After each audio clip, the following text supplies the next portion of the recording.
Ngizohlaziya izwi lesine, kodwa ngithanda ukubuyela emuva kancane ukuze sikwazi ukufika kahle kuleli izwi lesine. Elokuqala likhuluma ngokuxolela. Kuthi esekhulumile ngokuxolela uJesu, bese lesibili enza isithembiso. Kwelesithathu alethe induduzo kumama wakhe nakumfundi amthandayo. Ebese sifika kuleli lesine lithi Nkulunkulu wami, ungishiyelani na? Mark 15 verse 34. Asiqali ukwezwa lamazwi aphinde avele futhi kusihlabelelo number 22 verse 1 lapho kushiwo amazwi afanayo Nkulunkulu wami, ungishiyelani na? Okuvelayo ukuthi lamazwi avezwa isimo sokuthi khona i-abandonment, ukushiywa. And ukufa kukaJesu unqamlezweni begins a new era in our salvation history. Nakuba amaJuda ayezitshela ukuthi eseqedile, kodwa emva kwalesi siphambano kwaba khona ukuphila kwaphakade ongenabo ukufa. Ngaleli izwi ngifisa sibuke izinto ezimbili. Okokuqala, the verse before, verse 33, la khulunywa khona ngobumnyama. It says, at noon darkness came over the world until the 3rd hour in the afternoon. Ngifisa sibuke ubumnyama. Kwaba khona ubumnyama kodwa yena ongukukhanya wayelokhu ekhanya njalo. And sike sibone noma kusebusuku inkanyezi zihlezi zikhona, but i-brightness yenkanyezi siyibona kahle mase khona ubumnyama. The same thing happened with Jesus. Kwakufanele sikube khona ubumnyama ukuze kuqanyiswe ukukhanya kukaKristu. Khona leculo elithi ukuthi akwazi ukucula, kodwa ngenxa yesikhathi ningabe ngisaculela lona ngizolisho nje amazwi. Lithi uma sekhona yena umdala wezinsuku, nasiphi isimo siyamlalela. Esiphambanweni uJesu unqoba ubumnyama. Uyasikhombisa ukuthi nesisimo sobumnyama yena uyakwazi ukusinqoba ngokukhanya. And siyakubona lokhu even after the resurrection, uJesu uba ukukhanya kubafundi bakhe bebheke eMawusi. Kuthi sebebona ukuthi kuyakhwalala, Luke 24 verse 13 to 35, bathi Nkosi hlala nathi ngokuba ukuhlwa sekufikile. Bayacela ukuthi loyo ongukukhanya abakhanyisele endleleni yabo lapho ukuhlwa sekufikile. Thina-ke okwethu ukukhanya, where do we draw it from? In times where darkness invades our lives. Sengathi singakhumbula ucela ukukhanya kaKristu ukuthi kuhlale nathi imihla ngemihla lapho kufika khona ubumnyama ezimpilweni zethu. Kaningi-ke we deal with darkness in our lives, but the important thing is that we grow. Uma ngicabanga intshwele lenkukhu liseqandeni, there is complete darkness. Kodwa kudingakala ukuthi i-situation around iqanda ibe warm enough ukuze le nkukhu iphume kulobumnyama bese ibona ukukhanya. But lokho funa yenze sure ukuthi inkukhu it strives to go out. There must be a vision. I-vision ukuthola ukukhanya. Kanjalo nathi ezimpilweni zethu akuthi izimo kumnyama kunjalo, kodwa kube khona into engaphakathi kwethu which is our faith. Esiguidayo ukuthi sithi sifuna ukuthi nathi sibe ukukhanya, sithole futhi ukukhanya. And ukuhlala kwethu kumnyameni singamakholwa asihlali njengabantu abangenalo ithemba. Ngoba ithemba lethu ufuna libe kuloyo unguJesu Kristu osilethela njalo ukukhanya. The second point engifisa siyibuke is abandonment. Isikhathi esiningi uma sibhekene nokushiywa, we question a lot of things in our lives. In verse 34, Jesus says, my God, why have you forsaken me? Lo umkhuleko kaJesu in a time of abandonment to the one who guides him, who is God the Father. And esiphambanweni, this is the first time la sizwa about how Jesus felt in his pain. All along, bekwenzeka konke bekezela engasho lutho, but now we feel that uNkulunkulu uJesu Kristo shows his abandonment. Kuthi sekwenzekale konke, but this abandonment does not end there. Ngoba immediately after kuzoza izwi lesihlanu, lesi-6 lapho esesho khona ethi na uNkulunkulu akamukele umoya wakhe. Enye into nkathi uJesu ethi uNkulunkulu wami ungishiyelani na, he speaks a language that abantu abaseduze kwakhe abangayi-understand. Bethi bengayi-understand benjalo, they misinterpret it.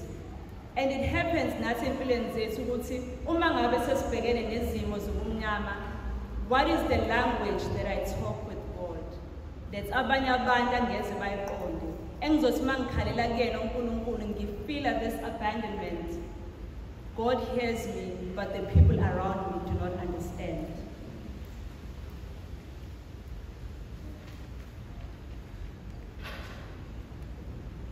Abandonment, one other thing about it is that siyakhohlwa izinto uNkulunkulu asenzele zona ngesikhathi la sibhekene ne-abandonment nokushiywa. Uma sibuka abantu baka-Israyeli, kwathi sekushubile ehlane, bakhohlwa izimangaliso, izibusiso uNkulunkulu azenza eGibhithe, and esebakhipha futhi eGibhithe. The same applies in our lives. Uma ngabe sibhekene ne-abandonment nokushiywa, kungaba ukushiywa izihlobo zethu ilabo esibathandayo, siyakhohlwa izibusiso uNkulunkulu ake aziletha ezimpilweni zethu. And I'm sure most of us have experienced abandonment. It could be emotional abandonment, spiritual abandonment, but who do we cry to? Do we have our own language that we communicate with uNkulunkulu? Amandla okudlula ezimeni ezithize udinga ukukhanya okunguKristo as we go through our own abandonment ezimpilweni zethu. uJesu goes through a transition empilo yakhe because there is life after death for Christ and for us who believe.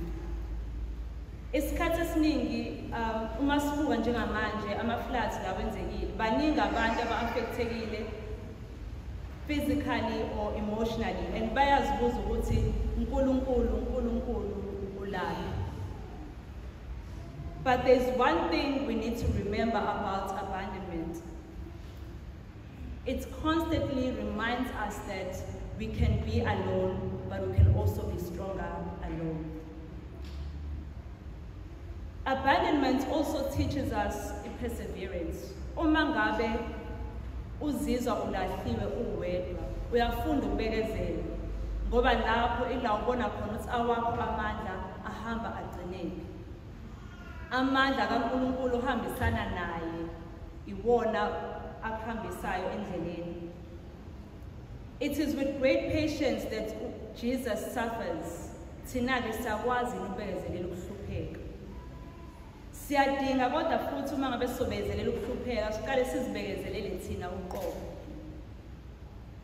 Lokhu kunzima kakhulu ukuzibekezelela thina uqobo, ngoba kwesinye isikhathi ezimweni ezidlula kuzona, we have a time frame for izimo zethu, for our growth.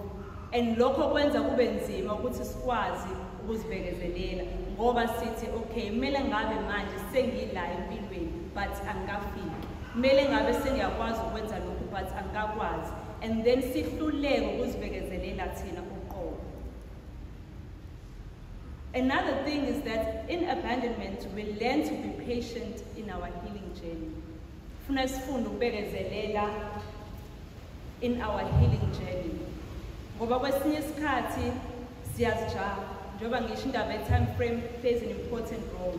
Uthola ukuthi we are hurting, we have wounds, but because sithi by this time funa ngibe sengidlulile, and it becomes difficult to deal with abandonment because we do not persevere in our healing. Okunye futhi funa sifunde ukubekezelela abantu esinabo empilweni zethu. Kungaba abantu esihlala nabo, abantu esisebenza nabo. Kufuna sifunde ukubabekezelela ngoba kwesinye isikhathi when we feel alone there will be people who keep interfering with us. Size sibone sengathi uNkulunkulu wami ungishiyile njengamanje, but at the same time uzongilethela lo muntu ukuthi ahluphe umoya wami. But we need to learn ukubekezelela nabanye abantu in our feeling of abandonment. We still need to be patient again in our healing, as I've mentioned, but with other people as well. But also abandonment teaches us to look to Jesus. Ngoba mawuwedwa, usele wedwa noqobo lwakho noNkulunkulu wakho. And that is where you need to have the language enkhuluma ngayo, ucommunicate ngayo noNkulunkulu wakho. And uma sibuka uJesu waba patient nama-perpetrators akhe, amaJuda. Waba patient nalabantu ayecrucify nabo besho lokho abakushoyo kuyena. Are we patient with others? Are we patient with our parents? Are we patient with our children? Are we patient with our siblings and our colleagues? Kodwa ukubekezela funa kube ne-vision. Singalokhu sibekezelela nezinto engamele sizibekezelele. For example, an abusive relationship, akuyona into engamele sibekezelele. Ukubekezelela izinto kwethu kufanele kube ngaso sonke isikhathi ne-vision. Ngizozuzani mase ngibekezelile. uJesu wabekezela so that ezozuzela thina sonke ukuphila kwaphakade. uJesu wabekezela during his abandonment because there was a goal ahead. Wayefuna ukuthi kube khona le transition. Lolu shintsho in our story of salvation. May this word also teach us two elements empilweni zethu: conquering darkness in every situation and patience in times of abandonment. Ngoba sisendleleni sonke yokunqoba.